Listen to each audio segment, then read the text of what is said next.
So today I saw actually it was a Facebook post about a actually Chinese wife, actually really good looking, and carrying her disabled husband to who is pretty big, carrying her disabled husband to the doctors. And this really is something that really resonated with me. I'm gonna have you just watch these two videos and get your thoughts on, I guess, what make a good marriage. And then second is giving a choice. Most people say, hey, they want their wife to be sweet and hot and pretty, and some people want their husband to be, capable and rich and a lot of money. But giving that choice versus a husband or a wife who's just there for you no matter what, I'm kind of curious what you guys will want. I mean, obviously, if you only get to choose one, uh, you know, I guess money and success and beauty, or someone who just committed and is there for you, no matter what. Um, let's see. So I'm gonna watch this first video. We'll watch this first video together, and then we'll watch the other video. Years, singing, dancing, and caring for his wife, who was in a coma. When she awoke, the first thing she said was thank you. Meet Deng Youcai from Guangxi, China, a man who refused to give up even when doctors told him to. Deng met Ye Meidi in 2016 at a friend's wedding. She'd already been diagnosed with brain cancer, so she said no to his interest. But he told her, I'm not afraid of your illness, I'll face it with you. They got married in 2019 and had a daughter in 2021. Just a year after their baby was born, Ye's tumor came back and she slipped into a coma.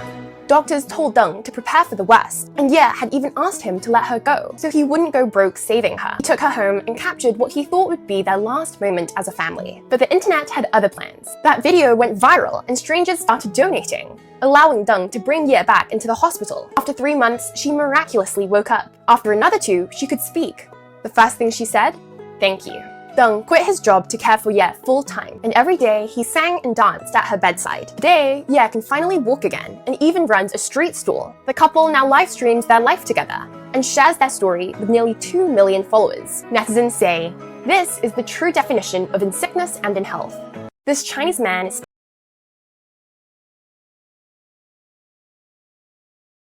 Here's the other video.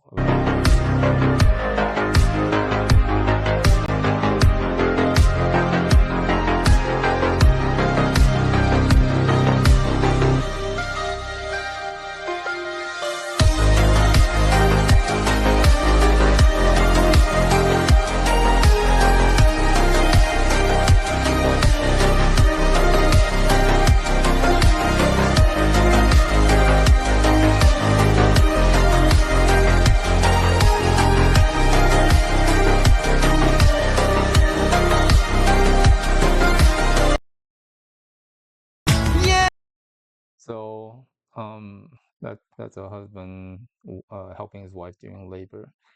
Um, but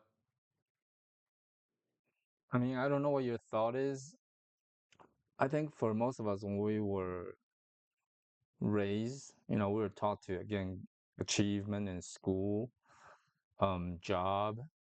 Some of us are talk about houses, and we kind of talk about girls in general. Hey, someone who's sweet, who's good looking, who's pretty, maybe smart as well. Because I think some people they want smart kids. And when we look at guys, again, we talk about capable guys. Usually someone who can make money and support the family and responsible. All these are very common value we were raised to taught to that are desirable, that we should want. Um, and most of us, when we get married, however, when we get married, right? So we're choosing spouses based on that, right? Education, achievement, beauty, handsome, tall, athletic, fit, whatever those criteria are. And yet, for some reason, when we get married, almost universally around the world, we say,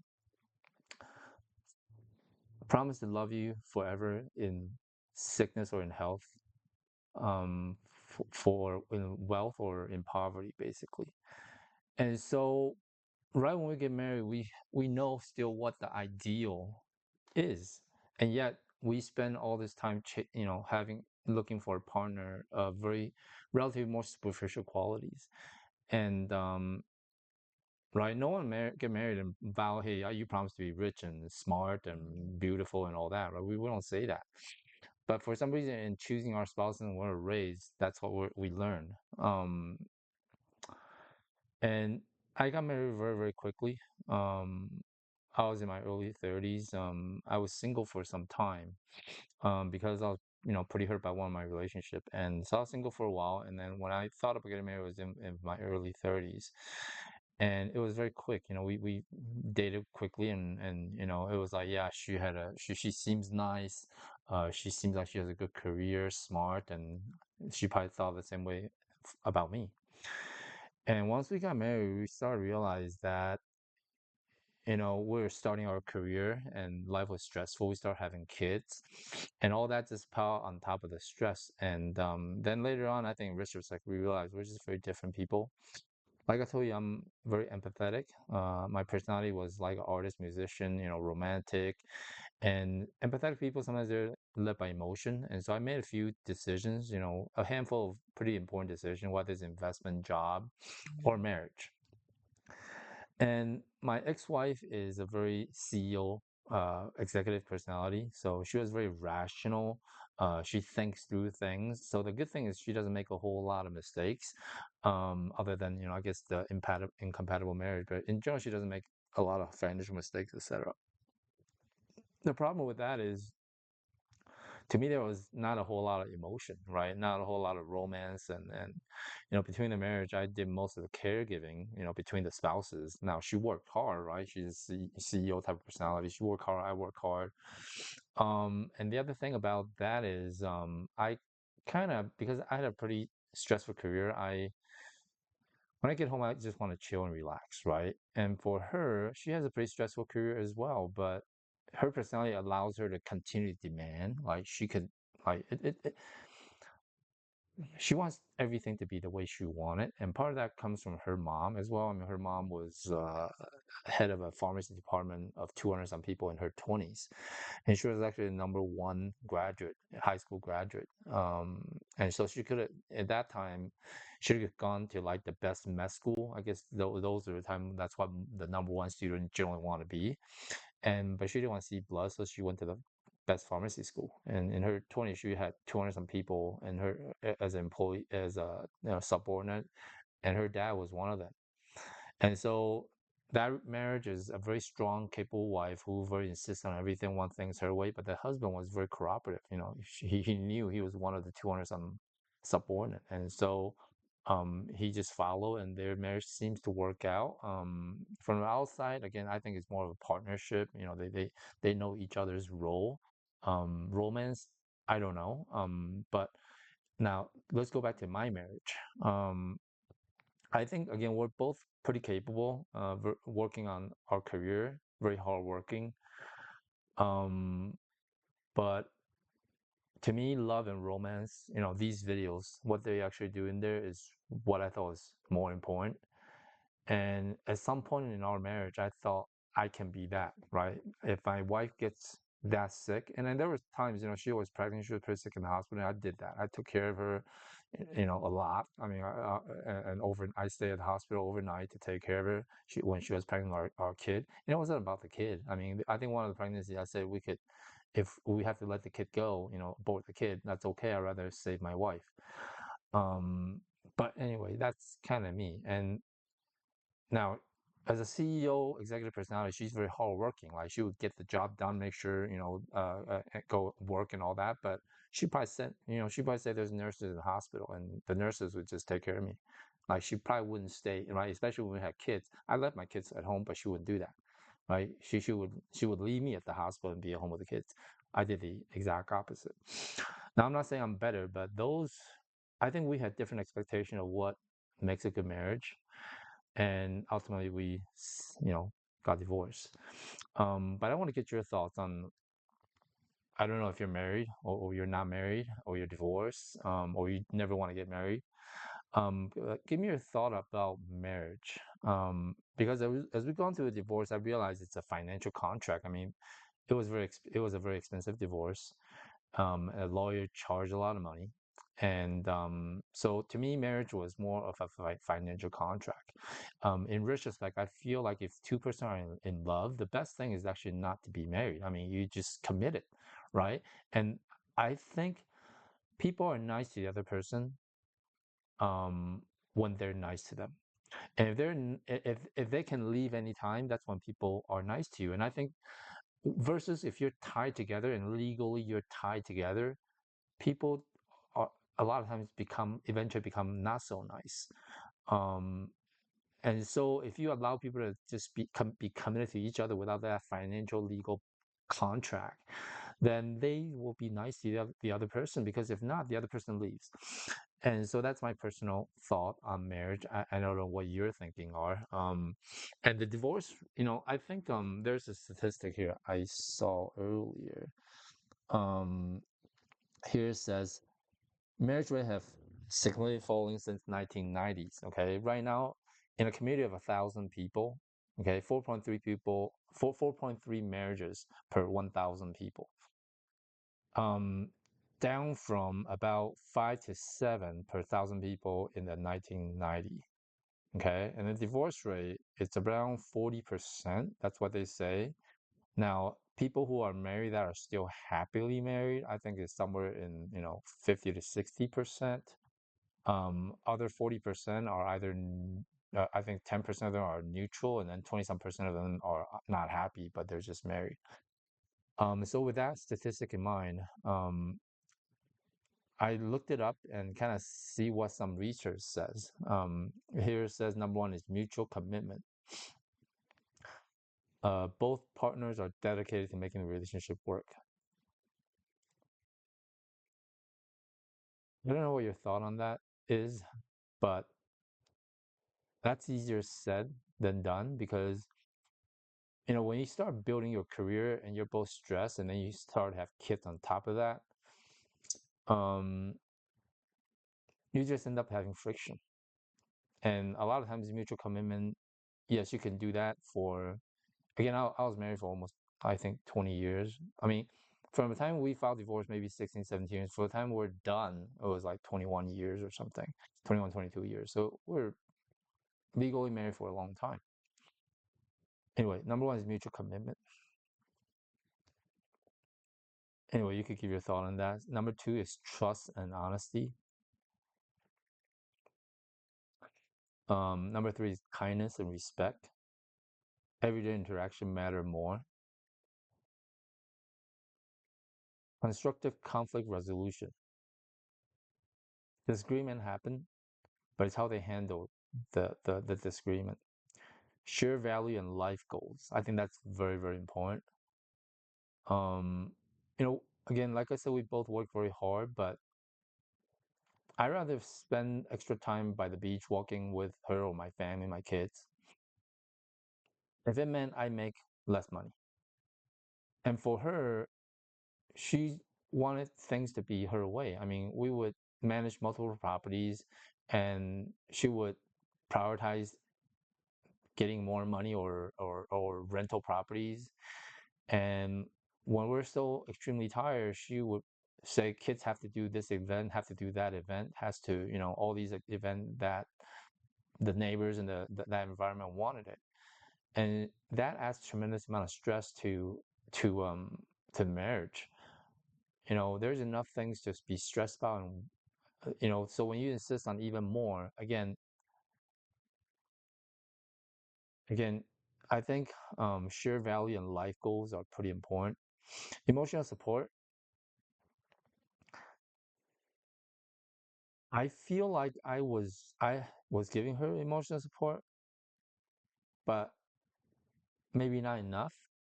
But for her, emotional support was just not a thing that's needed. Again, remember, she's a CEO, executive personality, work very hard, get the job done, and everything else is not very important.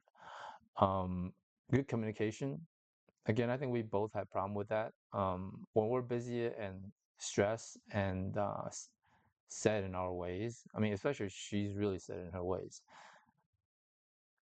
But she says we should have better communication. But communication means you have to compromise. It can't just be 100% set on what you want. Financial cooperation, uh, working together rather than treating money as battleground. Well, that's the thing. Again, as a artist, musician type of personality, I mean, we're meant to be poor no matter how much money we make, right? We just, to me, during our marriage, whenever we go out, our money were separate, but I pay for probably 99.99% of the times go out to eat. And she's from a wealthy family, but money is extremely important to her. And so anyway, financial cooperation, basically putting money in the same pot and treating like you're one family, right? I think that's pretty important. Physical affection, intimacy. Um, I think again, do you see a lot of CEO and executive, being very affectionate and intimate with people? No. And again, they have their qualities, right? They're hardworking, they're rational, they're determined. But how about musician and artist personality? Well, I think I was pretty affectionate. At least I wanted that's a relationship type of relationship I want. Whether it's my ex-wife or my kids. Adaptability. I think that's pretty important. Um, and then I know Warren Buffett. If for those who don't know who he is, I mean, he's worth over $100 billion. He's still living in the same house that he used to have, I don't know, 50, 60 years ago, a long time ago. So he mentioned the key to it, and he's a smart guy. He's not a marriage guru, but he's definitely a smart guy. And he mentioned the key to a good marriage is low expectations. The key to a good marriage is low expectations. I wonder if how you feel about that. Because I think that's really true, you know. And the problem is a lot of times as we were growing up, we're taught to look for the best, whatever the best means, right? The best girl, the best wife, or the best husband, whatever the best means, right? The problem with that is, versus low expectation. Well, people who are the best at anything, however you determine it, usually they have high expectations, okay?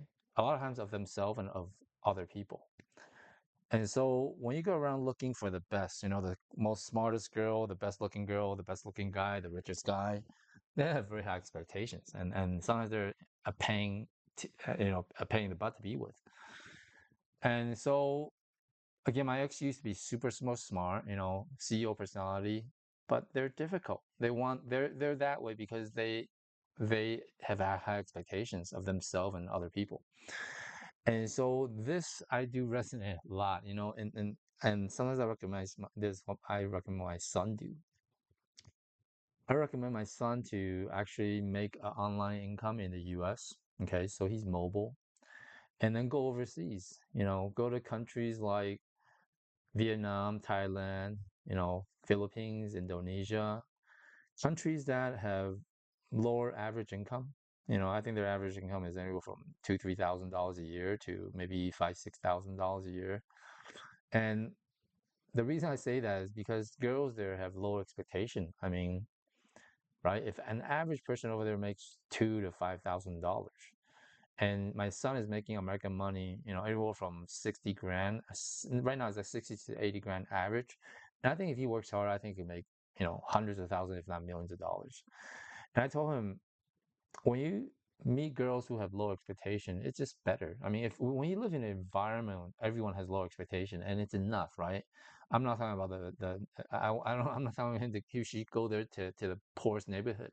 There are a lot of nice neighborhood, nice cities over there, very modern, very comfortable. But on average, people in general, his friends, his neighbors, and they're wealthy people. Don't get me wrong. I see Mercedes, I see Ferraris, and Bentleys and Mercedes. But in general, people there, including the girls, have low expectation. I think that is really the key because, can you imagine they think an average guy should make $5,000, and my son make 10 to 100 times that.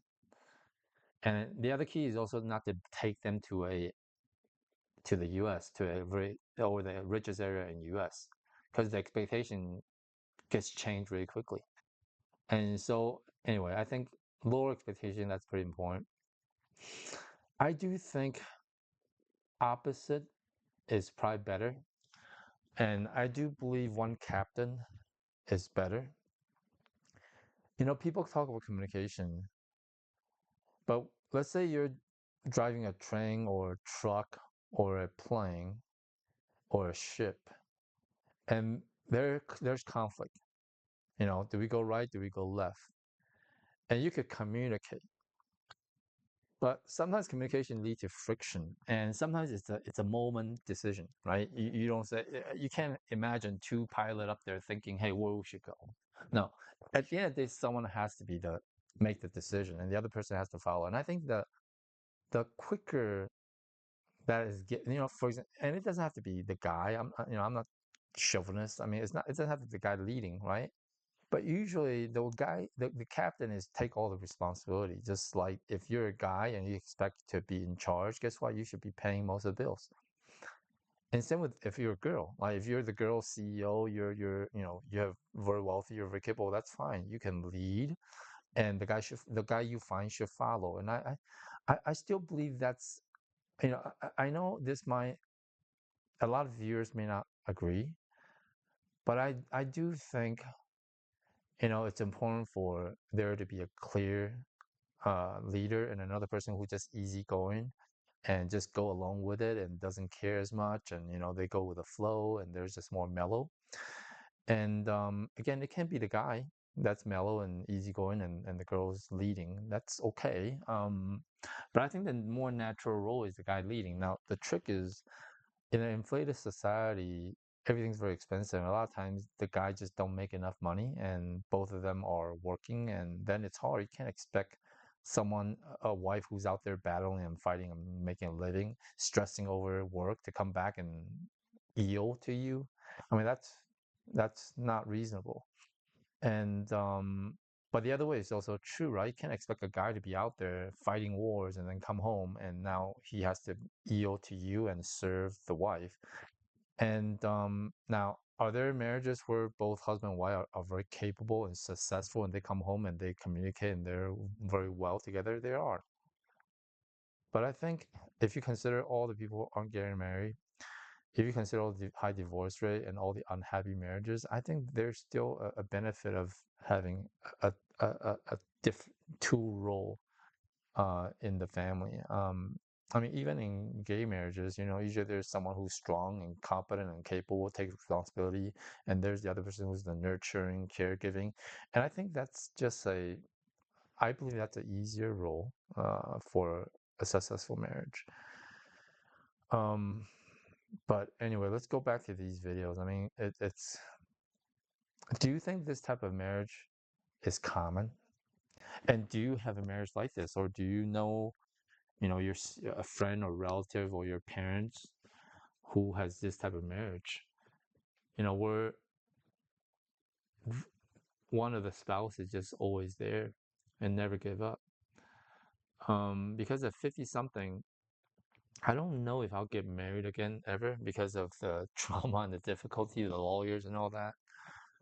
But I'm still hoping one day I find a marriage like that, where I'm there for her no matter what, even until the last day, and they're there for me, and I could count on them to the last day. And